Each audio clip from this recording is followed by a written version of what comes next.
Good morning.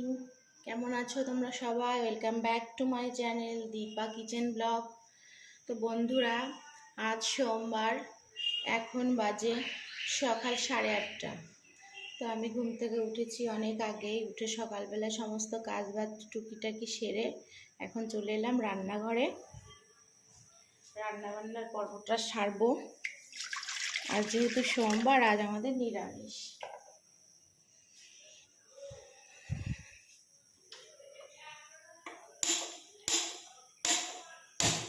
সয়াবিনটা সিদ্ধ করে নেব, তার জন্য কড়াই এখানে আমি জল দিয়ে দিয়েছি।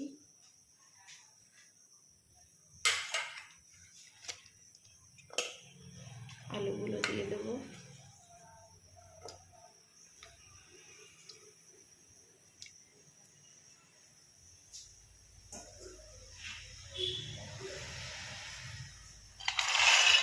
সয়াবিনগুলো দিয়ে দিলাম এখানে।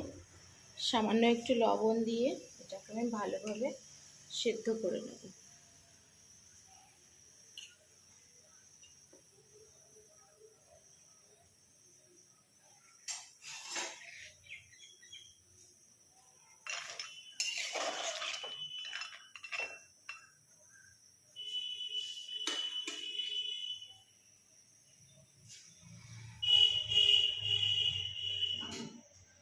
একটু চাপা দিয়ে দেবো, তাহলে তাড়াতাড়ি এটা সেদ্ধ হয়ে যাবে। তো ততক্ষণ আমি আর বাদ বাকি যে কাজগুলো আছে, সবজিগুলো কুটাকুটি, এগুলো করে নিই। ততক্ষণ তোমরা দেখতে থাকো। তো দেখো, এখানে আমার সয়াবিনগুলো পুরোপুরি সেদ্ধ হয়ে গেছে। এবার এটাকে আমি নামিয়ে ভালো করে ঠান্ডা জলে ধুয়ে নেব। আমার আলুও সেদ্ধ হয়ে গেছে। তো দেখো, সয়াবিনগুলো আমার একদম ধুয়ে পুরো জল ঝরিয়ে নিয়েছি। আর এটা আমি করবো একদম নিরামিষ পদ্ধতিতে। পেঁয়াজ রসুন আমি কিছুই দেব না। নিরামিষ দিনে তোমরা এটা ট্রাই করতে পারো, দারুণ টেস্টি হয়। সয়াবিনে একটু তেলটা বেশি লাগে। আমি বেশ খানিকটা তেল দিয়ে দিলাম।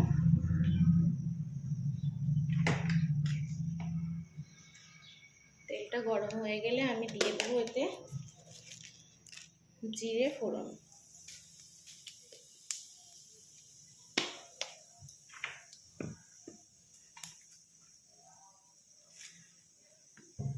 আর নিরামিষ পদ্ধতিতে করছি সেহেতু এখানে আমার আছে শুকনো লঙ্কা, আদা, জিরে পেস্ট।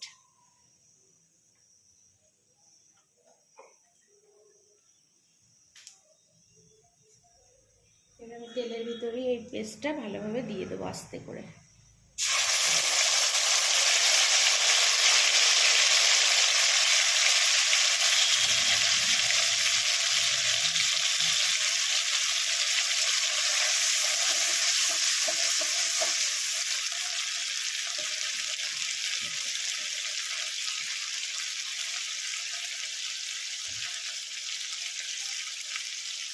লবণ,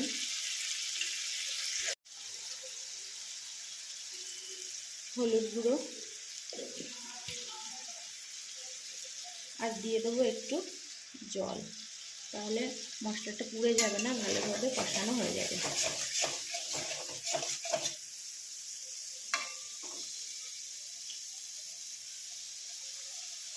এটা ততক্ষণ আমি কষাবো যতক্ষণ না এটার থেকে তেল বেরিয়ে আসছে। মশলা আমার ভালোভাবে কষা হয়ে গেছে, এর থেকে তেল ছেড়ে দিয়েছে।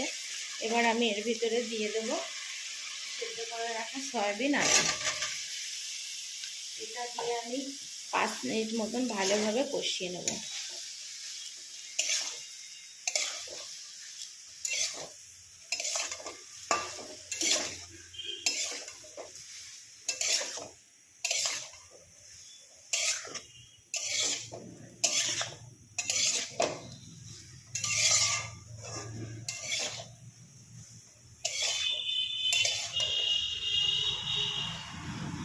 এবার জল ঢেলে দিয়েছি, ভালো করে ভেজে আমি গরম জল দিয়েছি। অনেক সময় রান্নার পরেও না সয়াবিনগুলো শক্ত হয়ে যায়, কিন্তু গরম জল দিলে এটা শক্ত হবে না, এটা নরম তুলতুলেই থাকবে।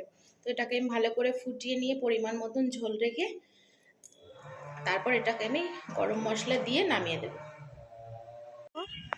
আজ আমাদের এখানকার ওয়েদারটা কেমন শুধু দেখো, তাকানো যাচ্ছে না, রোদ ঝলমল করছে একদম। আকাশটাও দেখো খুব সুন্দর লাগছে।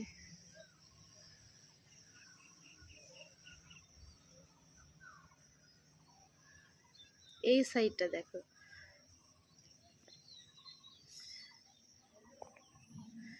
সূর্যি মামা কোথায় তাকাতেই পাচ্ছি না।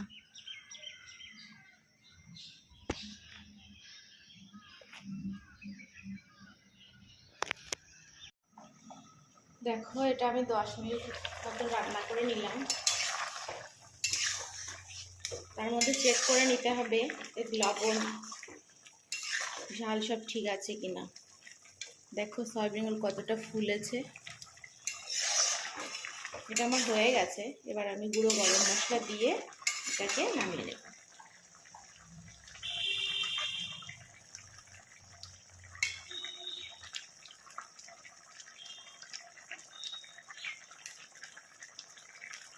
শুধু কালারটা দেখো কি সুন্দর এসেছে।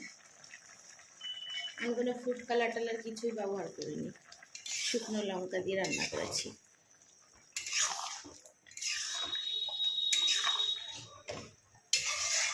তো আমার রান্না পুরো রেডি। এবার এটাকে আমি নামিয়ে নেব। তো দেখো এবার আমি রান্না করব কাঁচা আমের টক। তার জন্য এখানে আমি কড়াই তেল দিয়ে দিয়েছি। তেল গরম হয়ে এবার আমি দিয়ে দেবো সর্ষে ফোড়ন। মাত্র কয়েকটা উপকরণ, দারুণ হবে কাঁচা আমের টক। এই গরমের সময় এই টকটা খেতে অসাধারণ লাগে।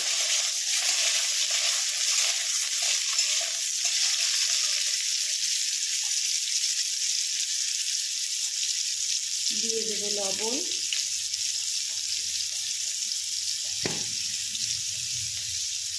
সামান্য হলুদ,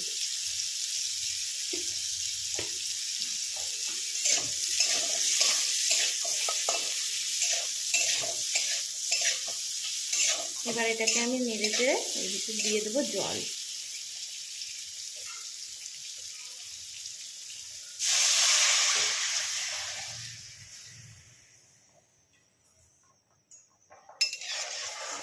এটাও একবার ট্রাই করতে পারো বাড়িতে, দারুণ স্বাদের হয়। এবার এটাকে কিছুক্ষণ ফুটিয়ে নেব, ফুটিয়ে চিনি দিয়ে নামিয়ে নেব।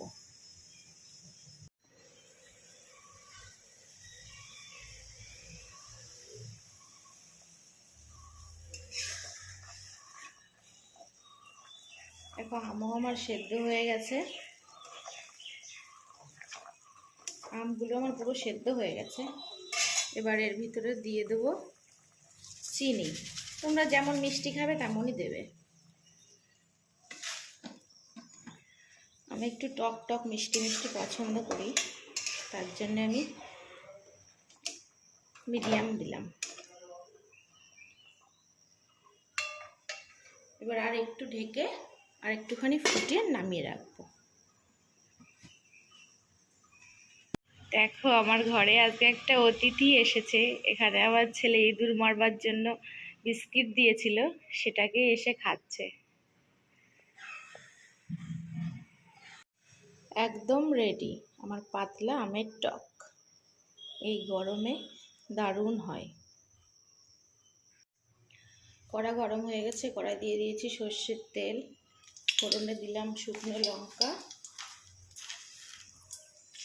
সর্ষে,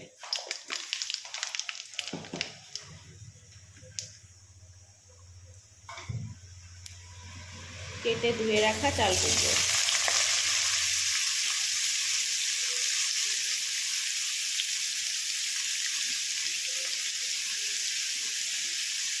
লবণ,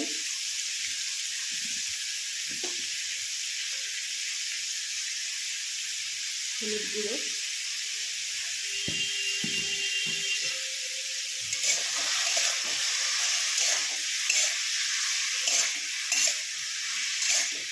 এতে আর আলাদা করে জল দেওয়া লাগবে না, মানে এই যে জল আছে তাতে এটা সেদ্ধ হয়ে যাবে।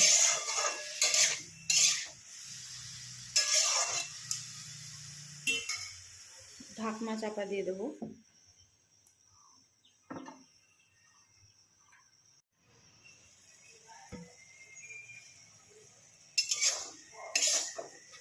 দেখো আমার চাল কুমড়ো একদম সিদ্ধ হয়ে গেছে।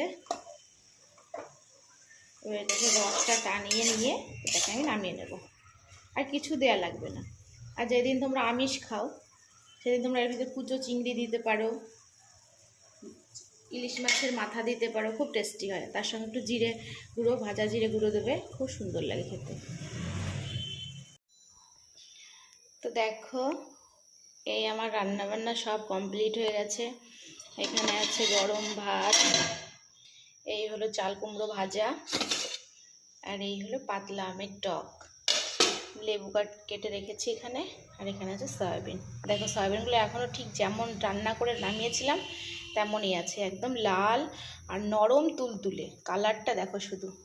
তো বন্ধুরা আমার রান্নাবান্না কেমন লাগলো কমেন্ট করে জানিও।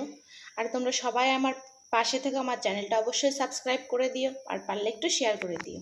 টাটা।